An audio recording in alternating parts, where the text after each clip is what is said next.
সামনে যেহেতু কোরবানি ঈদ, আমাদের কিন্তু সবার বাড়িতেই কম বেশি কলিজা ভুনা করা হয়। কিভাবে সবচেয়ে মজাদার কলিজা ভুনা করবেন সেই রেসিপি আজকে শেয়ার করব, এবং একেবারে অল্প উপকরণ দিয়ে অনেক বেশি মজার হয় এই কলিজা ভুনাটা।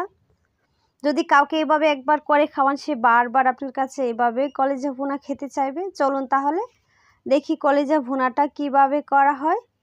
কলিজাটা সিদ্ধ করার জন্য এখানে আমি প্রথমে পানিটাকে ফুটিয়ে নিয়েছি বা গরম করে নিয়েছি। তারপর এখানে আমি দিয়ে দিচ্ছি কলিজা। আমি এখানে গরুর কলিজা নিয়েছি হাফ কেজি। এখন নেড়ে ছেড়ে দিব। নেড়ে ছেড়ে দিয়ে আমি কলিজাটাকে সিদ্ধ করব 5 থেকে 6 মিনিটের মতো। এখন ঢাকনা দিয়ে ঢেকে দিচ্ছি। ঢেকে দিয়ে 5 থেকে 6 মিনিট পর ঢাকনাটাকে উঠিয়ে তারপর দেখাচ্ছি। 5 থেকে 6 মিনিট পর ঢাকনাটাকে উঠিয়ে দেন আমি নেড়ে চেড়ে দিব। আর এই যে ফেনা ফেনাগুলো হয়েছে না, ওইগুলো কিন্তু কলিজার ভিতরের ময়লা মনে হয়, ওইগুলো আমরা উঠিয়ে ফেলে দিব।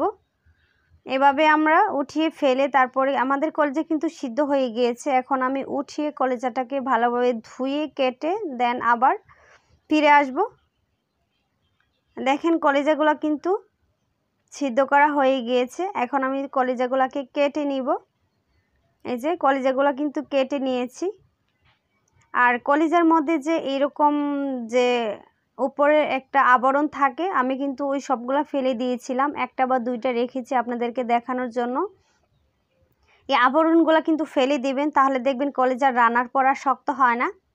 তারপর আমি এখানে দিয়ে দিচ্ছি 1/4 কাপ সয়াবিন তেল। তেলটা যখন গরম হয়ে আসবে তখন এখানে আমি দিয়ে দিচ্ছি 1 কাপ পেঁয়াজ কুচি। আর কলিজাতে একটু পেঁয়াজ বেশি লাগে, আমি কলিজার পেঁয়াজগুলোকে কিউব কিউব করে কেটে নিয়েছি।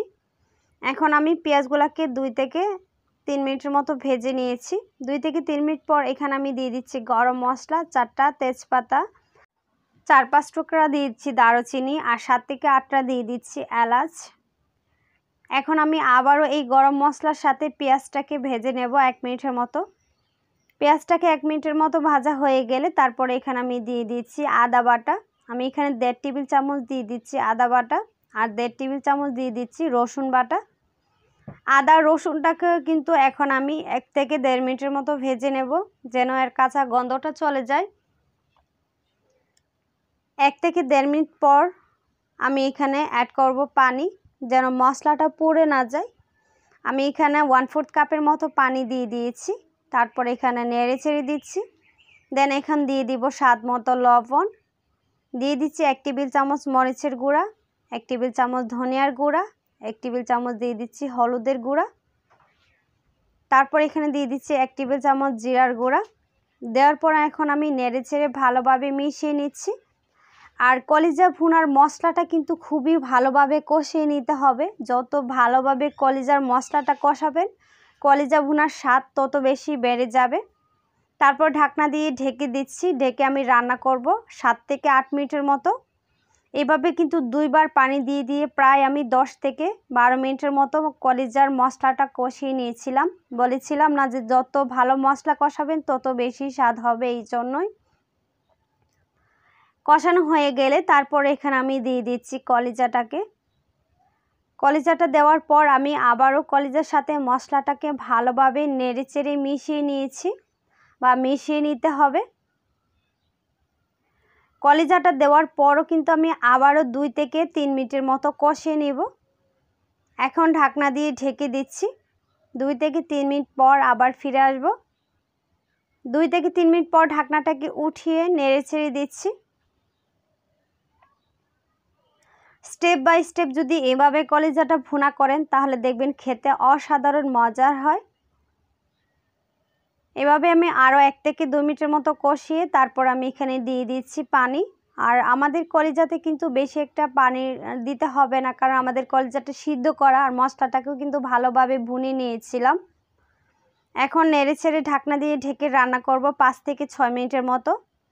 5 থেকে 6 মিনিট পর ঢাকনাটাকে উঠিয়ে তারপর আবারও নেড়ে দিতে হবে। তারপর এইভাবে নেড়েচেড়ে তারপর এখানে আমরা দিয়ে দিব 7 থেকে 8টা কাঁচামরিচ।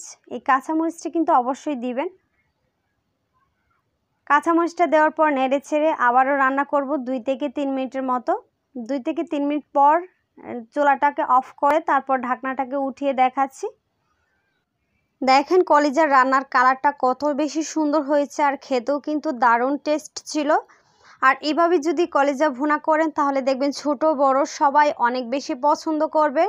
আর ঈদের মধ্যে কিন্তু সবার বাড়িতে বাড়িতে এইরকম কলিজা ভুনা করা হয়। আর এইরকম সহজ রেসিপিতে যদি করেন কোনো ঝামেলাহীন বা কোনো ঝামেলা ছাড়া, অনেক বেশি মজার হয়েছিল। আশা করছি আমার আজকের রেসিপিটাও আপনাদের কাছে খুবই ভালো লেগেছে। ভিডিও ভালো লাগলে লাইক কমেন্ট শেয়ার করতে ভুলবেন না। ফ্রেন্ডস অ্যান্ড ফ্যামিলির সাথেও কিন্তু শেয়ার করতে পারবেন। আর এরকম সহজ সহজ রেসিপি পেতে আমার চ্যানেলটাকে অবশ্যই প্লিজ সাবস্ক্রাইব করে রাখুন। সবাই ভালো থাকবেন, সুস্থ থাকবেন আর আমার জন্য দোয়া করবেন। আল্লাহ হাফেজ।